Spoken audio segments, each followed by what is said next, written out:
We came in like 12 grand under asking price, which is unheard of for the first weekend. And they didn't even negotiate us on price. Yep. Because I texted the I was like, listen, I'm sure you're also feeling the slowdown. Like, this isn't some Shawn and Matt only, seeing this. This is agents murmuring, whispering, hey, I put up this house. Can you make sure that you can see it on the MLS? I'm not getting any showings. What's wrong?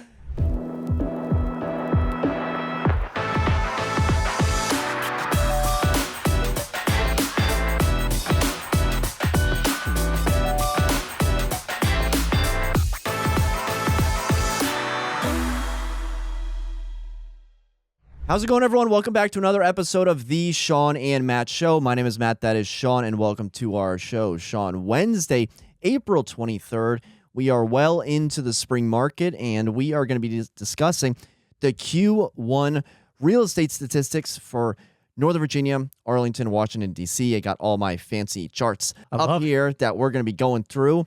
Shawn, how is your Wednesday, April 23rd treating you? By the way, I told you earlier we should do the podcast outside because it is that nice out. Oh, it's gorgeous. Finally, thank God, we are in the spring. We are in the nice weather. My kids just had like 2 weeks off, and we're going crazy. So finally, they're both back at school. That's how I'm feeling. It's busy. A lot of listings coming on. We're going to see how these things perform in this market. So we have 4 listings coming on this week.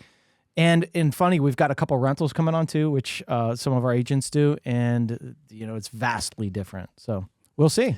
That's the name of the game, is a lot of listings coming on. If you're watching on YouTube, we'll start with the Northern Virginia active listings for Q1 of this year, and we'll compare it to Q1 of last year, and we see a stark difference, a 59% increase in active listings for Northern Virginia from Q1 2025 compared to Q1 2024. The last time we saw this jump was that Q4 of 2022, Shawn, where, if you remember, interest rates were 3%, and then you blink and interest rates are 6.5% happening on the tail end, that halfway point of Q4. And so we had inventory increasing, and then a little bit during COVID as well. But other than that, Northern Virginia active listings pretty much have been decreasing ever since 2015. Basically, they've been decreasing for the last 10 years. So We're seeing a drastic amount of new inventory. And then when we look at pending sales, okay, Shawn, so pending sales are down minus 1.1% compared to Q1 of 2024. So, I mean, you can do the math there, right? New inventory up by 59%, and pending sales down 1.5%. So the new inventory is rapidly outpacing, this is for, all of Northern Virginia, rapidly outpacing the new pendings. What are your thoughts on that? That's exactly what we're feeling. And everybody I talk to, every agent that I talk to has the same story. How are your listings doing? How's traffic? It's down for the most part on all fronts. Naturally, there's going to be those listings, right? And some people are going to say, well, my listings are amazing. Well, it depends on what you got, right? Some listings will go really well. Some will still get the multiple contracts. And I guess what I want to preface this with is, like, we are so spoiled in this area that we are used to things selling so quickly because we have a lack of inventory. We always have had a lack of inventory, and our inventory numbers have gone down yearly, pretty much every year, as Matt was saying. So now we're seeing a spike in inventory, but it's not really like the sky is falling. We're kind of transitioning into a normalized market where things are going to take 3 weeks, 4 weeks to sell, and they're still going to sell. And that's the good thing, is there's still buyers out there. Don't panic. And buyers, there's opportunity out there. There's really good opportunity. And so you have to take advantage of this. This will be short-lived. If you look at all of the statistics for years and years and years, we'll see a high blip of inventory, and then boom, it's gone in the next couple of months. So be careful on when you want to buy. I think now's the time. And you're going to be kicking yourself if you wait till next year and everybody jumps in at the same time. Well, you want to talk about opportunity and about different pockets. I got one under contract for a buyer this week. And what's interesting is the seller was buying a single-family house in Arlington. So my buyer buying a condo in Arlington, seller moving up to a single-family house in Arlington. They went $200,000 over asking on their single-family house and waived all contingencies, $200K over. And, so many bids. When they turned around to sell the condo, just one offer, a handful of showings. I think they had 12 showings in 3 days, which in 2019 would have meant 5 offers. A couple years ago would have meant 3 or 4 offers. Now there's just one offer. It was just us. We came in like 12 grand under asking price, which is unheard of for the first weekend. And they didn't even negotiate us on price. Yep. Because I texted I was like, listen, I'm sure you're also feeling the slowdown. Like, this isn't some Shawn and Matt only, seeing this. This is agents murmuring, whispering, hey, I put up this house. Can you make sure that you can see it on the MLS? I'm not getting any showings. What's wrong? That's it. So imagine that juxtaposition. If you were that seller client and you're paying $200K over for a single family house, and then you're trying to sell your condo, which is a nice condo, by the way. There's nothing wrong with the condo. It's just the type of market. And then you get the home inspection contingency, and then you get $12K under asking. You know what? If I was a seller, I'd be so pleased with that offer that they got something. You're going to get beat up on one end. If you're buying a single family in Arlington, typically you're going to be paying. It's going to be competitive. Typically. Now, I have a client that's looking at certain ones, and I've seen price drops in certain areas. But the one we saw was like, I feel like this is overpriced. So, we are seeing price drops here and there in different segments of the Arlington single family market. But for the most part, it's still very competitive, and those things are going to go. So if you're selling a condo and moving up, this is the trend. You're going to see slow showings, maybe one contract that first weekend. It might take a month to sell, and then your single family market's going to be insanity. So let's take a look at the Arlington statistics real quick. This is for, again, Q1, looking at the change from year over year. The active inventory, active listings up 64%. They've pretty much been flatlined or negative since 2020, basically since COVID. The only other time there was some noticeable increase was all the way back in 2015.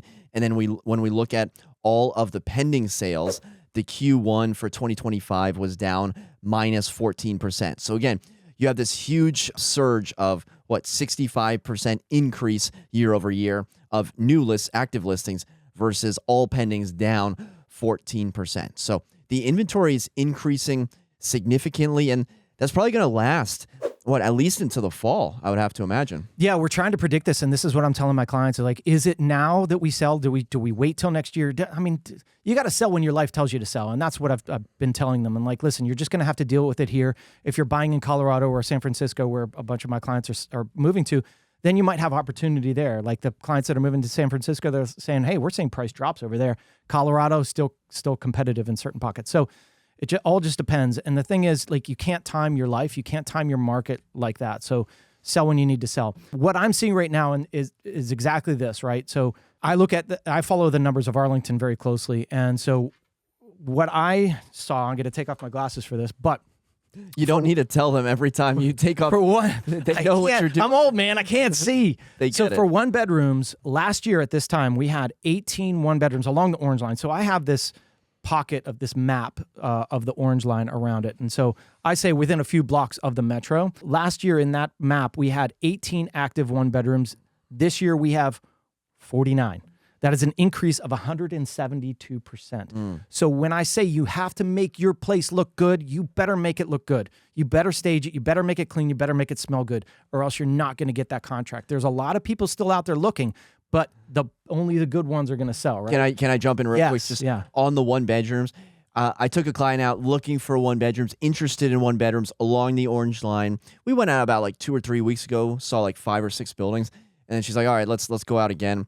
And I sent her 4 different buildings, 4 new listings. I was like, these are some pretty solid options. Like, these are, like, this one has this going for it, this one has that.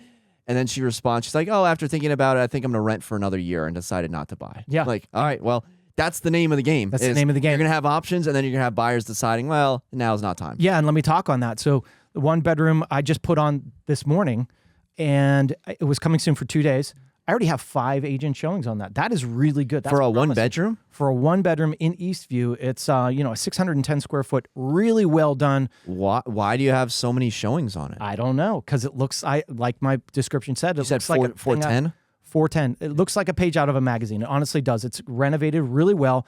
And the other option is you can buy it with the furniture for $425. It's got Samsung TVs, those flat ones that picture frame. The frame. One in the living room, one in the bedroom. It's got all Crate and Barrel furniture and rejuvenation hardware. And It's really well done. So I think it's going to get a lot of attention. And then I put a 2-bedroom, 2-bath in Windsor Plaza on, and that actually has 3 showings scheduled. So I think there was a lull. There was a big lull over the spring break time. And we always say spring break is dead. Don't list during that time frame. And this shows you and proves it to you that it was very slow. So I think we're going to start seeing that after Easter, after spring break market starting to hit in, and hopefully we see a little bit more showings on that regard. But my point was, when you go to the rental side, rental market is completely different. So that your client was like, oh, I think I'll rent. She's going to see a ton of competition. I mean, I was talking to Shakufa, who listed one of our properties, and she's like, what's going on, man? I already have applications and it's still in coming soon status. So that's what's happening. People are just saying, you know what? I need something. I'm putting in an application. I don't care what it shows like. Pictures look fine. Okay, I'll take it. I listed a rental 2 weeks ago in Clarendon. Beautiful 1-bedroom and den. I was there all Sunday, showing it right before the Masters. Showed up 4 times. We got 3 applications. We got people doing, 24 months, no pets.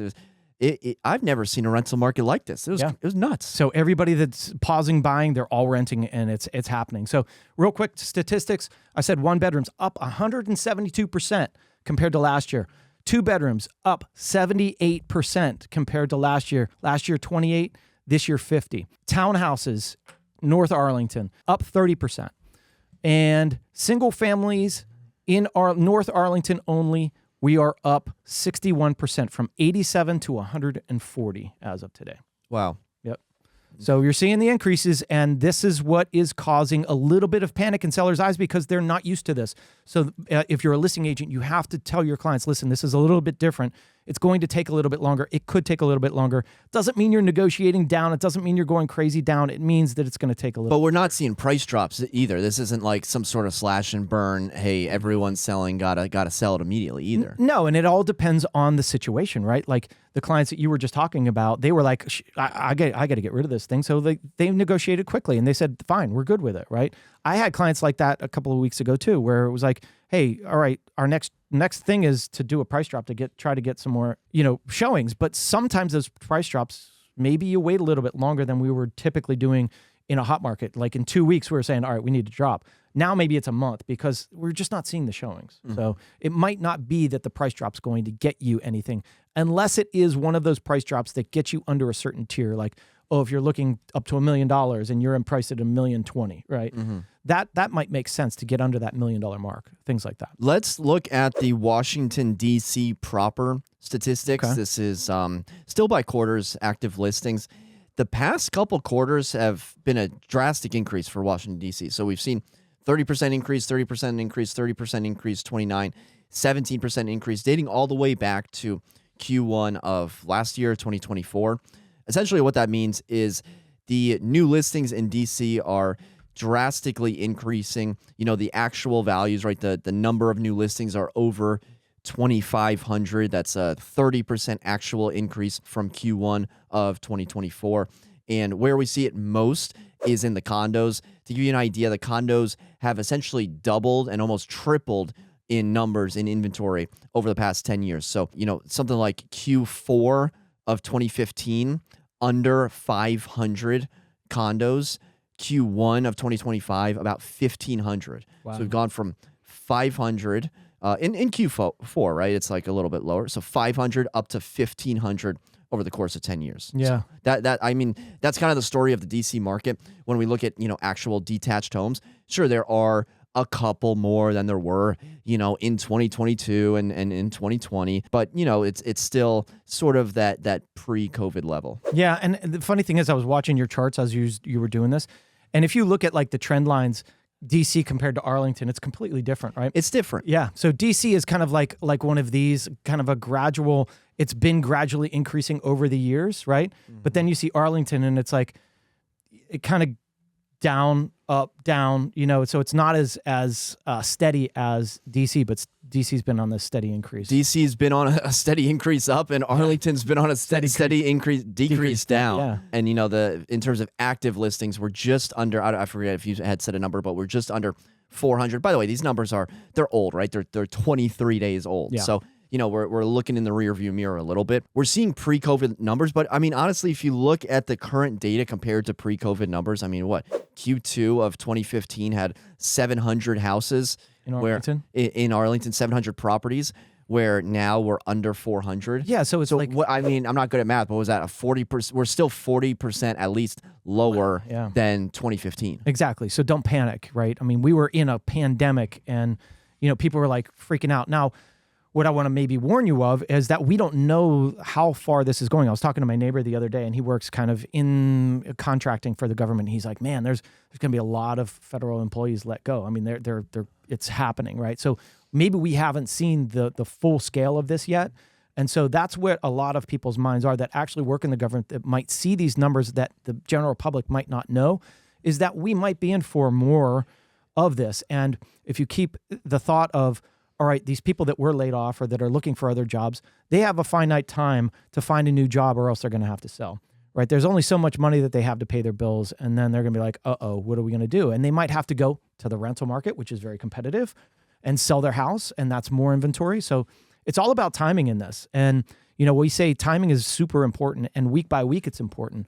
And that's why typically we try to list during that spring market. Don't list during spring break. Don't list during a holiday weekend. Don't list maybe if you can stay away from it in like August and like December. Dude, the rules are like thrown out the window. Right. I mean, with everything going on in DC, dude, I have 4 listings coming up. They're all in one condo building.